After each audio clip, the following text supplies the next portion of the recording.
però questo spazio in realtà non per uscire dal tema, ma per cercare di capire cosa in questi anni, diciamo come sistema regione e come assessorato al turismo, come direzione del turismo, abbiamo cercato di fare in questa direzione. Non so se ci siamo riusciti del tutto, anzi probabilmente no, molto resta da fare e quindi poi diciamo cercheremo anche di provare a dare una sorta di roadmap per quello che riteniamo debba essere ulteriormente rafforzato. Ecco, alle mie spalle vedete dei grafici che io non uso mai perché sono quelli degli arrivi e presenze e dico che sono dati utili ma oggi non più sufficienti a comprendere la complessità del fenomeno turistico. In realtà in questi termini qui, nelle serie storiche, sono quelli in cui ci servono ancora perché ci fanno capire cos'è successo, come dire, in un periodo lungo, non a dibattere come abbiamo fatto quest'estate sullo 0,5 in più, 0,5 in meno di tedeschi sul Garda piuttosto che altre situazioni, insomma, ecco. E quindi anche capire come hanno reagito in questi 10 anni le destinazioni, i territori, i prodotti, insomma, quindi non cito i record perché questo spetta ad altri. In realtà noi ci stiamo orientando anche su un altro tipo di analisi, ne abbiamo sentito molto da chi ci ha preceduto e ne sentiremo anche oggi pomeriggio parlando di osservatorio, cerchiamo di capire ad esempio cosa pensano di noi i visitatori, i turisti delle nostre destinazioni, dei nostri attrattori, delle nostre imprese e questo si basa su una raccolta, come dire, molto importante di dati. Qui vedete la mappa illuminata del Veneto con 70.000 point of interest che in qualche modo ci restituiscono questo pensiero. E poi, diciamo, ho rubato questa, come spesso faccio da Intellera e anche dagli altri colleghi, questa slide che ci dice dove ci troviamo pienamente in termini di cambiamenti di scenari. Non sto a riepilogarli perché l'hanno fatto molto di me, molto meglio di me chi ha preceduto appunto, ma sicuramente cambiamenti sociodemografici che impattano tantissimo. Siamo il paese più vecchio d'Europa, con un'Europa vecchia e con un mondo invece molto giovane. Questo dà soluzioni e indicazioni contraddittorie rispetto a dove sta andando il turismo.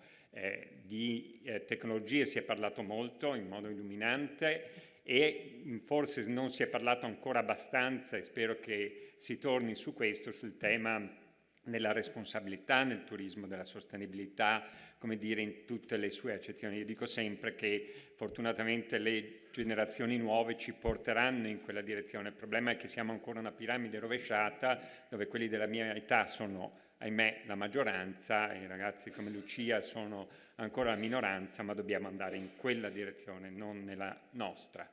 E rispetto a questi scenari abbiamo cercato di darci delle risposte in questi anni, 3 edizioni del piano strategico, frutto di un ampio processo partecipativo in tutte e 3 le edizioni. C'è stata anche quella strana ibrida della parentesi del Covid, in questo ci ha accompagnato molto anche Stefano Landi e il suo staff, e l'ultima visione che è emersa del piano strategico, che dobbiamo in parte anche a lui come copyright, un Veneto aperto, che significa coltivare molto il tema dell'accoglienza, il Veneto attento, non dare per scontato, è facile in una regione, quella dei record come il Veneto, il ritardo di innovazione di processo e di prodotto è sempre dietro l'angolo perché le rendite di posizione tenderebbero a portarci in quella direzione, invece noi vogliamo provare a andare oltre, quindi Veneto attivo significa stare a fianco, questo abbiamo provato a fare, a fianco delle destinazioni, a fianco delle imprese, ovviamente con Veneto attuale, dove non ci sta solo la tecnologia, come è stato ben detto, ma ci sta, come dire, anche l'investimento nel capitale umano, che rimane centrale, come dire, in questo ambito, e ci sta anche un'idea da marchia a marca, perché questa è una regione di marchi fortissimi, non sto a enumerarli, dove forse invece la marca regionale è quella meno percepita, e da qui Veneto the Land of Venice, che stiamo cercando però di declinare e di affiancare a quella delle destinazioni. Ecco, un bilancio possiamo dire che deriva da quella progettualità strategica, io non ci vedo da qui, comunque il tema dell'osservatorio come casa comune, l'abbiamo già citato all'inizio, e se ne parlerà molto, lavorare sui nuovi prodotti, perché in una regione che ha tutto, mare, terme, lago, montagna, città d'arte, parchi naturali, è difficilissimo, credetemi, fare innovazioni di prodotto. Con Diego stiamo lavorando, credo, da 15 anni ormai sul tema del cicloturismo e forse cominciamo a vedere qualcosa in termini di infrastrutture, in termini di imprese, in termini di club di prodotto, in termini di immagine coordinata, in termini di segnaletica. Ma ci sono nuovi prodotti, noi spingiamo alcuni come il turismo musicale, il turismo letterario, c'è un bel convegno a Padova questo fine settimana su questi. Non sono prodotti di traino evidentemente, ma come si fa di solito, ci insegnerebbe Stefano Landi, nei supermercati si mettono a scaffale tante cose e poi si capisce, come dire, dove va la domanda di mercato. Sicuramente va in un tema appunto dell'accessibilità, dell'inclusività e su questo dobbiamo lavorare molto. Abbiamo provato a farlo in questi anni, qui in sala c'è Nadia Giaretta che sul tema dell'accessibilità ha spinto molto, però c'è tantissima strada da fare, siamo alla vigilia di un appuntamento, quello olimpico ma anche quello paraolimpico che ci attende su questo. Il rinnovamento della meeting industry, ne sentiremo parlare questa sera, come dire, da un gruppo molto affiatato, come dire, di network di convention bureau che insomma ci traina in questo segmento che è assolutamente cambiato dopo il Covid, anche se è cambiato in modo forse diverso da quello che ci attendavamo. Il tema dell'accoglienza. Abbiamo lavorato non solo sull'accoglienza tradizionale, potenziando la rete degli uffici IAT, sono 81 in Veneto, o dalla rete degli infopoint, cioè l'informazione e l'accoglienza diffusa, cioè pubblici esercizi, commercianti, distributori di carburanti, edicole, enoteche, pasticcerie che diventano forme di accoglienza diffusa, e abbiamo lavorato molto sulla carta dell'accoglienza. Questa è stata un'intuizione felicissima del presidente oggi di Federalberghi Veneto, Massimiliano Schiavon, che abbiamo tradotto, e qui vedo in sala Elena Bisiol, ma anche Claudia Baldin, che insomma portano il verbo, come dire, di questo decalogo dei valori dell'accoglienza in Veneto, prima nel bellunese, oggi nel trevigiano e via dicendo. E quindi il tema delle porte dell'accoglienza, diciamo uno standard di rinnovamento anche di alcuni 21 su 81 uffici IAT, il tema del marchio ombrello l'ho già citato, e di recente abbiamo dato via al progetto insieme a Coop Culture di Veneto My Card. Dicevamo non più solo dati tradizionali, ma anche la reputazione, anche i dati previsionali grazie alla sezione Hospitality Data Intelligence e grazie quindi ad H Benchmark, e anche la spesa di turisti, visitatori, escursionisti nelle nostre destinazioni. Il tema del DMS che accompagna la governance multilivello e che diciamo non è un elemento di innovazione tecnologica ma è sempre più un elemento di organizzazione e gestione. La promozione parlerà molto meglio di me, Giuliano Vantaggi, anche in occasione del marchio degli eventi. Sicuramente questo è un segmento che anche con il suo arrivo andremo a rinnovare nel modo di fare promozione in Veneto. Ma mi soffermo un attimo, spero di non sforare nei tempi, su un tema che è stato assolutamente importante per innovare e differenziare l'offerta turistica in Veneto, quello dei fondi europei, sia nella programmazione 2014-2020 sia in quella 2021-2027. In questa programmazione ci sono 81 milioni di euro che diventano 85 con i fondi regionali, ne sono stati già impegnati 70, 18 progetti, spero che, vedo Consuelo Dononato di Avepa, spero che non mi bacchetti, 18 progetti finanziati, come dire, tra le due edizioni del bando Smart Tourist Destination, e quindi un accompagnamento nelle direzioni che si sentivano prima. Il tema più difficile da noi delle aggregazioni, delle reti di impresa, dei club di prodotto, però anche in questa direzione si sta maturando, è il tema della rigenerazione delle imprese ricettive, e qui sono oltre 500 le imprese finanziate nell'ultimo periodo. Insomma, quindi l'idea, veniva ricordato prima, insomma, di una governance strutturata, di una governance forte, sia a livello regionale che a livello di destinazione, quello di una visione strategica condivisa, quello dell'ICT applicata al turismo e alla cultura, quello di un ecosistema di business che da noi è basato appunto sul tema del DMS, un approccio data driven come veniva ricordato, e l'investimento sul capitale umano.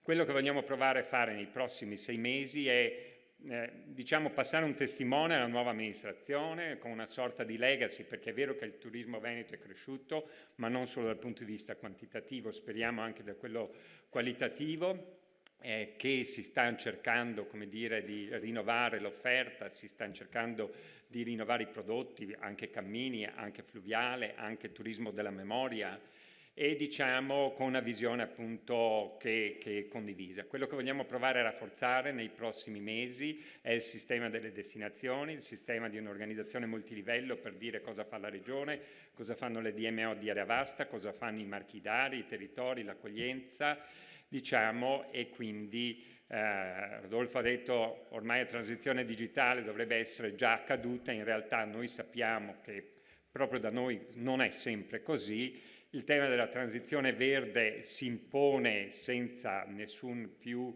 diciamo, ulteriore attesa, e il tema, come dire, dell'inclusione e dell'accessibilità rimane un tema centrale, anche per affrontare l'appuntamento olimpico di Milano Cortina 2026, di cui parlerete tra poco. Grazie.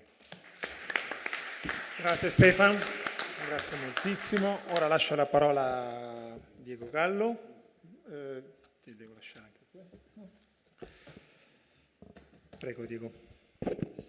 Buongiorno, prendo volentieri il testimone perché farò proprio un passaggio successivo alla relazione che mi ha preceduto. Io porto l'esperienza dell'applicazione delle progettualità del bando 124, del bando regionale appunto sull'attuazione della strategia Smart Tourist Destination.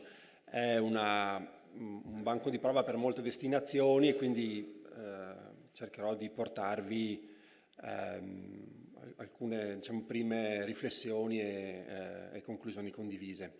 Io inserirei questa iniziativa all'interno di un percorso ben più ampio, che è quello appunto che ha inizio con la legge regionale 11 del 2013, che ha stimolato tutto il sistema regionale ad organizzarsi in destinazione turistica e che ha in questa, diciamo, progettualità concreta un ulteriore passaggio evolutivo. In mezzo ci sono i progetti strategici, ci sono la nascita delle OGD che poi presentano il loro Destination Management Plan.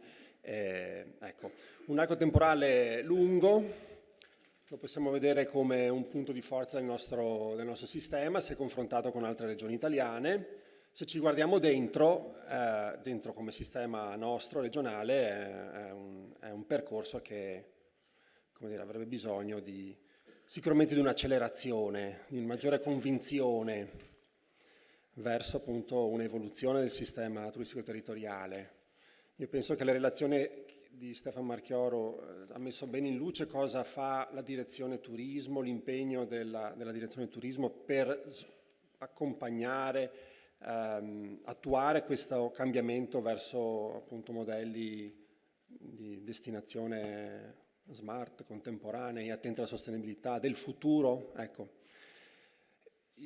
Attraverso il DMS, attraverso l'osservatorio sicuramente come due strumenti principali. Ecco, il bando Smart Tourist Destination è una presa di responsabilità, cioè anche il territorio deve fare la sua parte, anche il territorio organizzato in destinazione deve fare la sua parte, e questo è un po' una prima conclusione. Allora è vero, il concetto di destinazione è complesso. Io me ne sono accorto 15 anni fa con gli operatori balneari, quando dovevamo innovare il prodotto cicloturismo, il prodotto turistico e portare il cicloturismo. Io cercavo di spiegare un concetto di turismo territoriale e mi trovavo di fronte a operatori, per lo più privati ma anche pubblici, dove non si riusciva a capire cosa fosse la destinazione. Cioè una visione settoriale del turismo, una visione locale del turismo. Non c'era invece una visione sistemica, uno spazio vitale ampio, un coinvolgimento della ruralità. Ecco. E allora una notte di confusione, che non riuscivo a incomunicabilità nei confronti degli operatori, mi è venuto in mente che la destinazione è un albero. Bisogna anche usare un linguaggio semplice per far passare queste cose complesse. Le destinazioni turistiche sono organismi viventi come alberi, che traggono l'energia dalle radici, cioè dal sistema territorio. Tutto il sistema territorio è turismo. tutto il sistema con le sue complessità, con i suoi capitali finanziari, economici, umani, capitale sociale fondamentale. Ecco, tutto questo è la radice che non si vede, ma sta sotto a un sistema territorio che si fa turismo, che diventa turismo. E poi c'è il fusto che è l'organizzazione fondamentale, e poi bisogna differenziare l'offerta, i tematismi, e lì stanno gli operatori dell'ospitalità, dell'accoglienza, dei servizi, sono questa chioma che riesce a fare il miracolo della fotosintesi e trasformare l'energia grezza di un territorio in un prodotto, e questo prodotto attira il turista e fa sì che la ricchezza ricada a tutto l'organismo. Allora il turismo è un bene comune. Oggi si è sentito parlare di qualità della vita, di turismo come bene comune. Ecco, questa è la destinazione, che è un passaggio ben diverso da come abbiamo percepito il turismo nei 40 anni che ci hanno preceduto. È qualcosa che riguarda tutti, quindi. E il prodotto turistico è l'espressione di un sistema e non della buona volontà di pochi. Se il prodotto turistico è compartecipato dal sistema, allora è qualcosa di attrattivo, e se no fa fatica, soprattutto in quelle forme di turismo che hanno appunto questa forte connotazione territoriale. La destinazione è la parte statica dell'ecosistema, i turisti sono la parte dinamica, e qui si cambiano velocissimamente come fanno gli animali nei confronti dell'albero. Le destinazioni cambiano lentamente, crescono lentamente, i turismi, la domanda turistica cambia molto velocemente.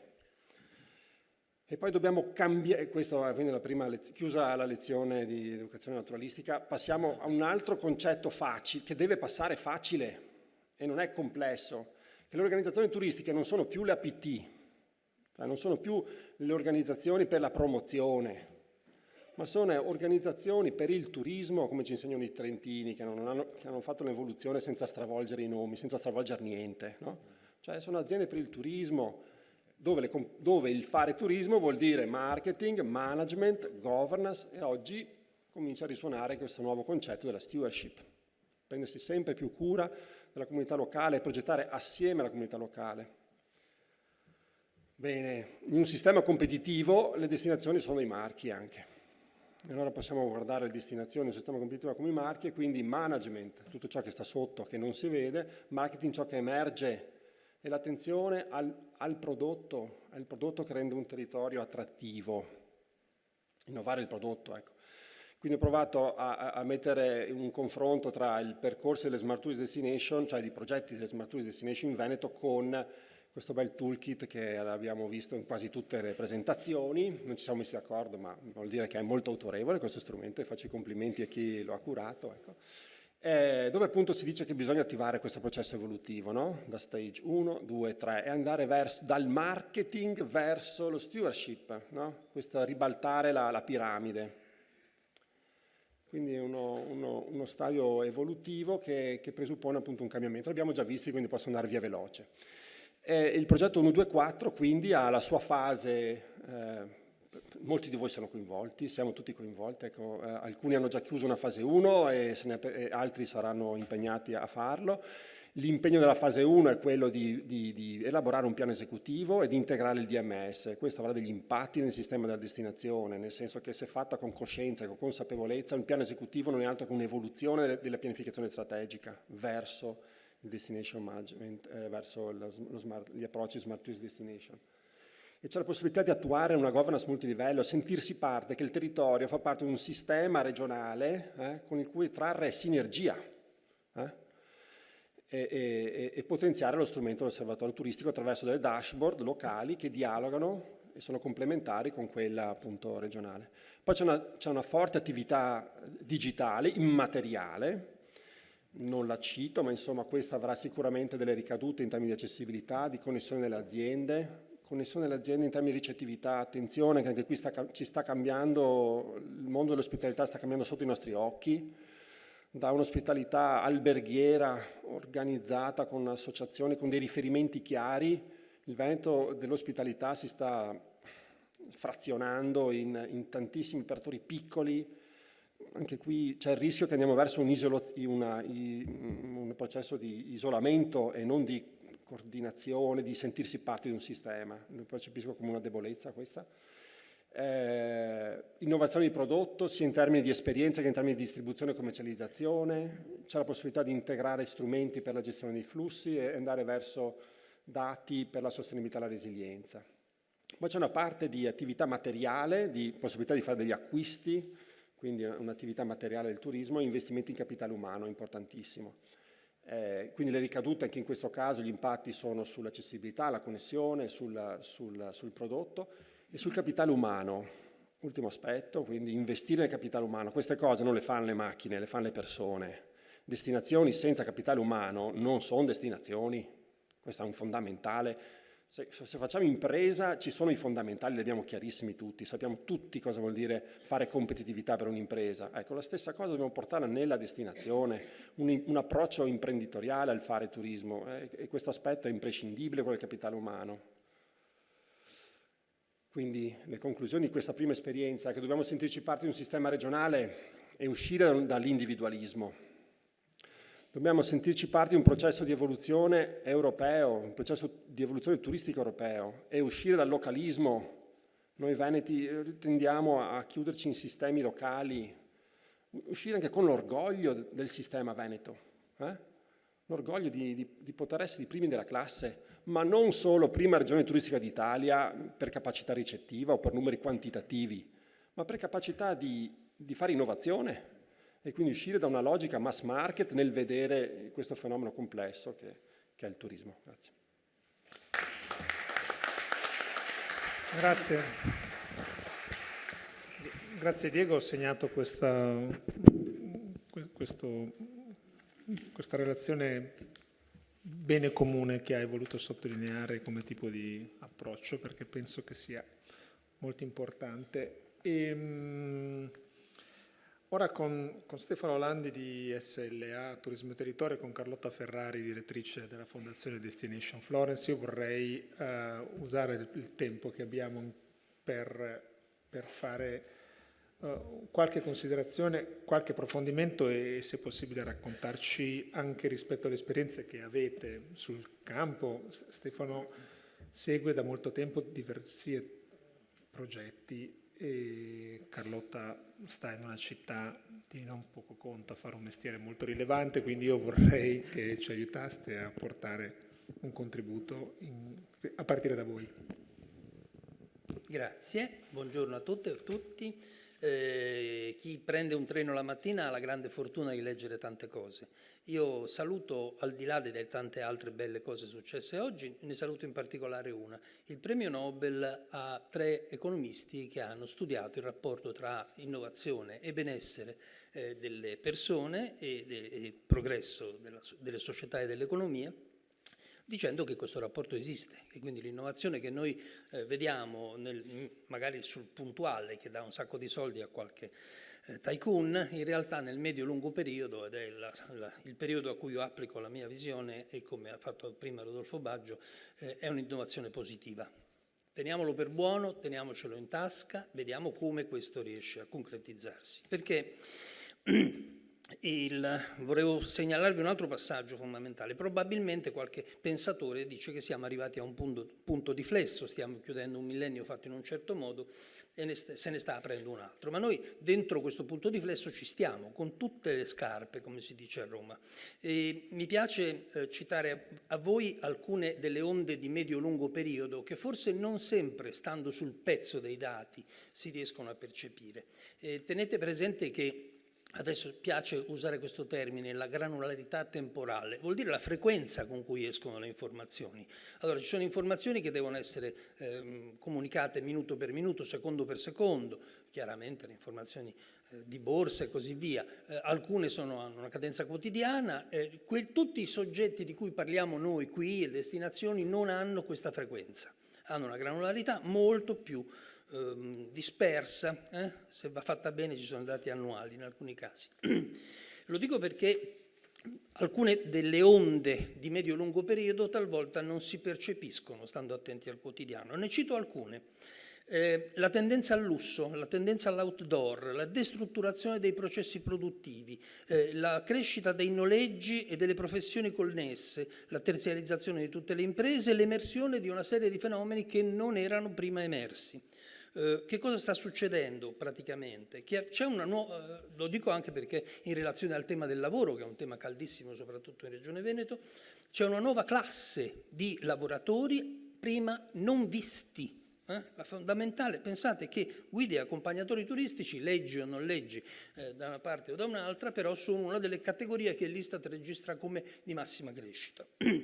Nei 10, nei 15 anni che ci servono per vedere un orizzonte quasi generazionale. D'altra parte ci sono dei fenomeni che calano, crollano. Io penso che, forse è stato detto sotto gli occhi di tutti, quando Stefano Ceci sussurrava, faceva l'uomo che sussurrava al ministro, diceva... Era così, diceva la disintermediazione è oramai galoppante e l'intermediazione soffre moltissimo, infatti i tour operator sono una delle realtà, delle categorie del nostro settore che sta soffrendo di più, e d'altra parte non sta a me dirlo, così vicino a una delle più importanti realtà termali italiane, il termalismo terapeutico è realisticamente a fondo scala. Forse è un lungo addio, l'avevamo cominciato a vedere con Stefan decine di anni fa, l'inizio di questo processo, ma adesso si sta... come dire, la diga sta sbragando, come dicono a Roma. E lo dico come battuta, però vuol dire che ci sono delle altre cose. Pensate, abbiamo citato le montagne, oramai c'è una concentrazione galoppante verso le montagne dove nevica e dove la neve artificiale tiene, perché praticamente tutto ciò che è al di sotto dell'abetone, permettetemi di essere largo, oramai non nevica più, e quindi anche i fondi del Ministero sono andati a sostenere dei toboga piuttosto che delle piste da racchette e così via. Vabbè, ma lo dico, questa era solo una battuta per dire attenzione che siamo dentro processi che alle volte non percepiamo nella quotidianità. D'altra parte siamo anche dentro un processo che riguarda le destinazioni di cui parliamo oggi. Le destinazioni sono organismi viventi, l'ha detto molto bene Diego Gallo. Se gli togli l'acqua le destinazioni muoiono, se non gli metti il concime le destinazioni muoiono. Non faccio il botanico, ma avete già capito che mi riferisco a una serie di cose molto concrete. Di destinazioni in Italia ce ne sono circa 250, attenzione che 80 di quelle che c'erano 5 anni fa non ci sono più. Quindi c'è una demografia delle destinazioni, nascono e muoiono, e perché muoiono, lo dice Diego molto bene parlando dell'albero, che cosa gli manca a un albero per farlo morire.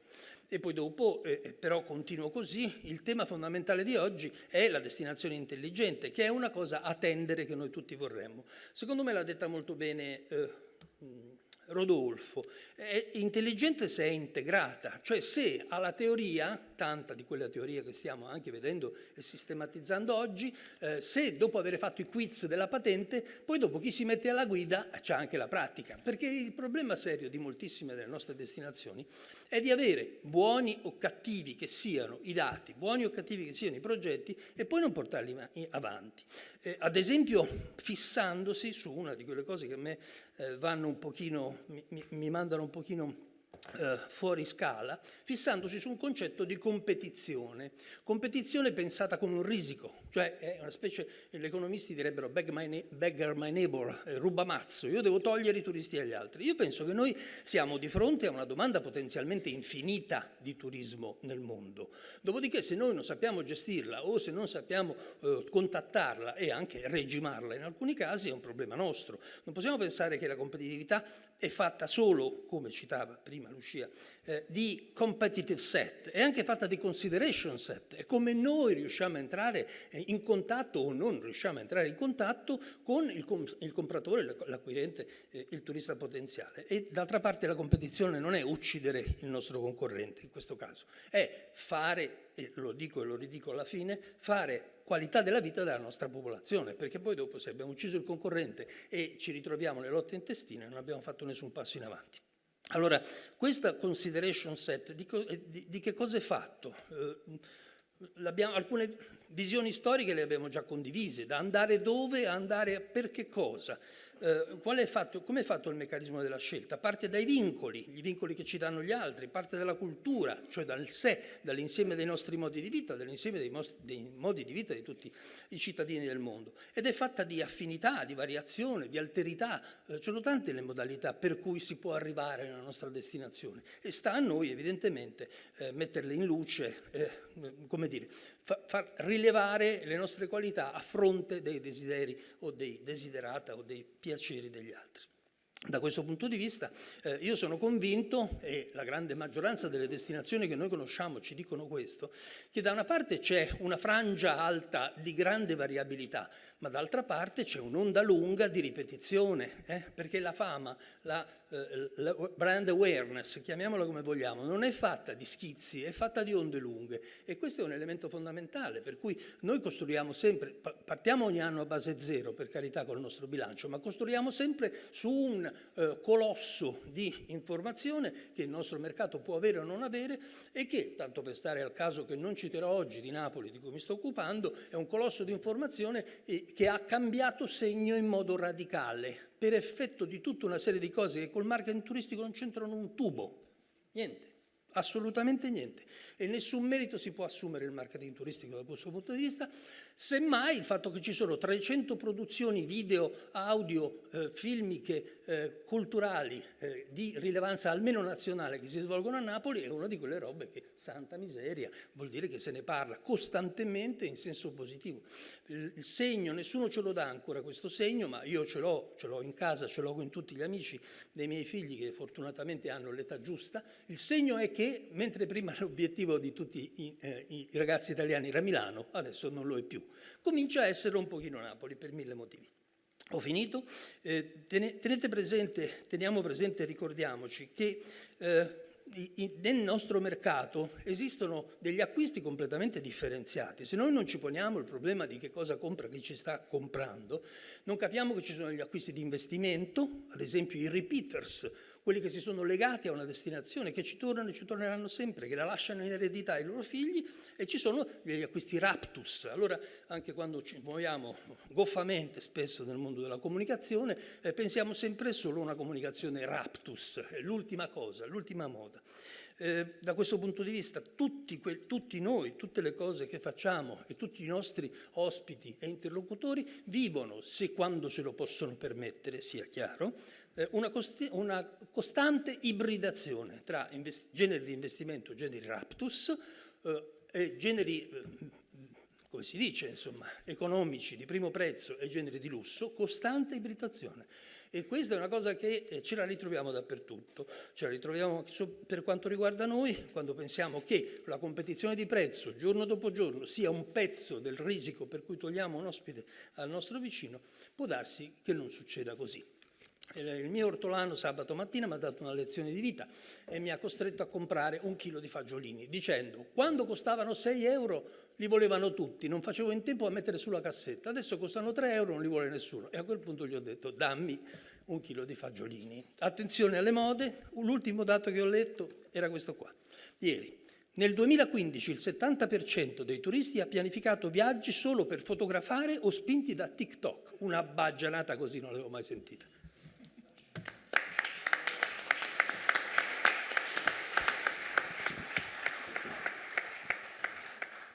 Che bello ascoltarti. Grazie. Grazie a te, grazie. Carlotta. Sì, buongiorno a tutti. Intanto fatemi partire con una battuta, perché quando Stefano sussurrava ai ministri e ormai questo è diventato l'arco temporale di riferimento. Sì, io mi affacciavo, insomma, ero da poco dietro alla fondazione del Convention Bureau Italia. All'epoca si contavano circa 2500 enti di promozione territoriale a vario titolo, da mia cugina alla Proloco all'azienda di promozione turistica. Una signora pratica del posto. Sì, che comunque esistono ancora. Oggi si parla delle DMO un po' come la panacea di tutti i mali, che da un lato per noi ovviamente è una cosa fantastica, perché per anni abbiamo faticato a fare capire alle persone che lavoro facciamo. Quando io dico sono un destination manager faccio probabilmente paura alla gente, però attenzione, perché noi vorremmo essere la panacea di tutti i mali. Ancora oggi non mi risulta che ci sia una grande chiarezza in quello che è la funzione della DMO, la modalità con cui deve essere finanziata,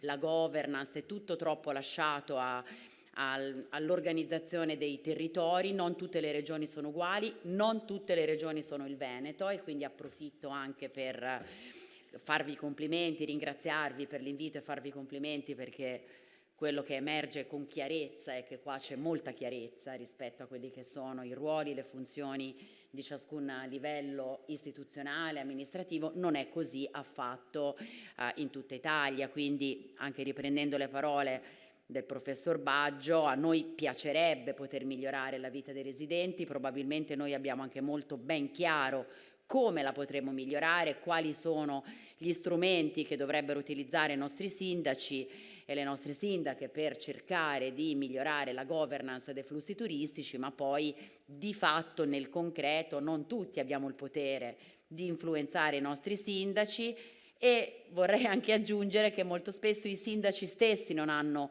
i necessari poteri per incidere veramente su quella che è la governance dei flussi turistici. Nella nostra città, Firenze, è una città che insomma sicuramente è tra le 250 destinazioni e non tra le 80 che è morta, che sono morte, però insomma nella nostra città le cose più disruptive, diciamo così, che la nostra amministrazione riesce a fare le fa avvalendosi della normativa UNESCO, del fatto che siamo un centro UNESCO e che quindi lì dentro possono muoversi con una maggiore autonomia, ma in realtà anche noi conviviamo con l'ortolano, col cittadino che tutte le mattine ci dice basta con questo turismo di massa, oppure la sindaca dovrebbe, eccetera, eccetera, ma poi in realtà tutto ciò non è realmente possibile. Ci fanno sempre l'esempio: Amsterdam ha fatto, New York ha fatto, Berlino ha fatto. Sono città-stato dove i sindaci hanno ampi poteri, quindi diciamo, per quanto io sia molto contenta da destination manager che finalmente si inizia a parlare in modo serio e importante di DMO e che tante destinazioni si stanno dotando di DMO, l'appello, e penso di parlare a nome dei tanti colleghi in sala, Verona, il collega Luca, Bologna, Padova, poi scusate da lontano ci vedo pochissimo, l'appello di tutti noi è proprio questo, quello di cercare di dotare le DMO di un'organizzazione che sia un attimino anche più decisa dall'alto, che siano chiare quelle che sono le forme di finanziamento e che siano chiari quelli che sono appunto i nostri poteri e a cascata anche quelli dell'amministrazione. Parlando del nostro caso, il caso Firenze, noi siamo diventati una DMO da poco, nel senso che siamo diventati una fondazione di partecipazione da circa un anno e nasciamo dall'evoluzione, tecnicamente dalla trasformazione eterogenea, di fatto dall'evoluzione di un consorzio di natura privata che per oltre 25 anni si è occupato di promuovere la destinazione Firenze, soprattutto al fine di attrarre grandi eventi e congressi internazionali e fino a pochi anni fa si poteva dire ci occupavamo anche di promozione e marketing. Da un annetto, con la trasformazione in fondazione di partecipazione, quindi di fatto una fondazione pubblica, abbiamo assunto il ruolo di DMO, abbiamo abolito la parola marketing e promozione, salvo alcuni target specifici dalla nostra mission, e l'abbiamo naturalmente sostituita con il management, però tornando sempre al di qui sopra, insomma con il management e quindi con il supporto a quella che è anche la nostra amministrazione nel cercare di governare al meglio i flussi turistici e di lavorare anche per cercare di riappacificare un po' il rapporto tra cittadino turista, che in certe zone della città è naturalmente molto stressato, anche se e questa non è comunque una scusa o non significa che bisogna mollare la presa. 100 km quadrati di estensione della nostra città, 5 km quadrati visitati dal, penso, il 98% dei nostri turisti. Mi ritrovo molto nella definizione che è stata data prima anche dall'ospite internazionale sulla DMO, mi piaceva quel disegno con la DMO nel centro e tutti gli stakeholder attorno, ed è proprio quello che noi desideriamo fare ed è quello per cui desidereremmo essere ancora più autorevoli. Con la DMO della destinazione Firenze, con Fondazione Destination Florence, cerchiamo proprio di fare questo, cioè di avere una visione quanto più integrata. Quello che abbiamo voluto fare fin dal giorno zero è di provare a tenere tutto assieme, quindi la nostra è una fondazione di partecipazione di nome e di fatto, perché siamo fondati dagli enti fondatori che sono naturalmente gli enti pubblici, quindi il Comune e la città metropolitana, senza i quali non si fa naturalmente governance, ma abbiamo voluto mantenere la nostra componente privata, quindi abbiamo circa 200 imprese selezionatissime che stanno all'interno della nostra fondazione e che ci supportano nel, come dire, stare sempre attaccati al mercato, avere una visione di quello che realmente succede in città, su come cambia la domanda e di conseguenza l'offerta. E come, diciamo, destination manager ci occupiamo parecchio di fare mediatori culturali in un senso o nell'altro, quindi di cercare di spiegare al privato quello che è il linguaggio, ma anche le esigenze del pubblico e viceversa. Cerchiamo il più possibile soprattutto di trasferire a chi ci governa quelle che sono le esigenze degli operatori privati. È un mestiere difficilissimo, per cui bisognerebbe proprio, come dire, studiare un linguaggio, ma che assolutamente paga ed è efficace. Quando dico che noi, poi non so quanti minuti ho, interrompimi pure, cerchiamo di tenere tutto insieme, al di là dei soggetti, quindi il pubblico, il privato e il cittadino, ci siamo molto sforzati e questo secondo me è anche il nostro essere smart destination, al di là poi di tutti i progetti che abbiamo da un punto di vista di digitalizzazione, monitoraggio dei flussi in tempo reale, eccetera, è quello di avere voluto proprio portare all'interno della DMO tutte le nostre, diciamo così, chiamiamole divisioni. Quindi da un lato naturalmente, come vi dicevo, il lavoro di governance e supporto all'amministrazione nella gestione dei flussi turistici, che si porta dietro le campagne di comunicazione, il coinvolgimento del cittadino, le dispersal strategies, quindi cercare di non più promuovere ma distribuire i turisti che ci sono, ma abbiamo voluto tenere dentro con forza tutti i segmenti di business di cui negli anni abbiamo imparato ad occuparci. Quindi all'interno della nostra DMO resta molto forte il segmento MICE, abbiamo una divisione che è il Convention Bureau che si occupa di attrarre eventi internazionali e questo ci permette di avere un legame straordinario con la nostra università, con tutti i nostri centri di ricerca e di innalzare moltissimo la qualità dei flussi. Ad oggi il congressuale occupa soltanto il 15% rispetto insomma all'occupazione alberghiera, ma insomma considerati i nostri numeri è comunque moltissimo. Ci occupiamo molto di destination weddings, la Toscana è una regione fortissima da questo punto di vista e questo è un altro segmento che ci consente di alzare la permanenza media di soggiorno, di fare una promozione sana della destinazione, perché i flussi sono di grandissima qualità, hanno una permanenza media di 3 giorni e mezzo contro le 3 scarse a cui arriva la permanenza turistica, e ci fa promuovere proprio quello che è il nostro modo di vivere, che credo che sia la cosa più apprezzata a livello internazionale quando si parla di Firenze e la Toscana. E infine un segmento che rafforza la promozione di Firenze come hub della conoscenza e del sapere è quello dei nostri cittadini temporanei, che tradotto poi da noi sono lo study abroad degli studenti internazionali.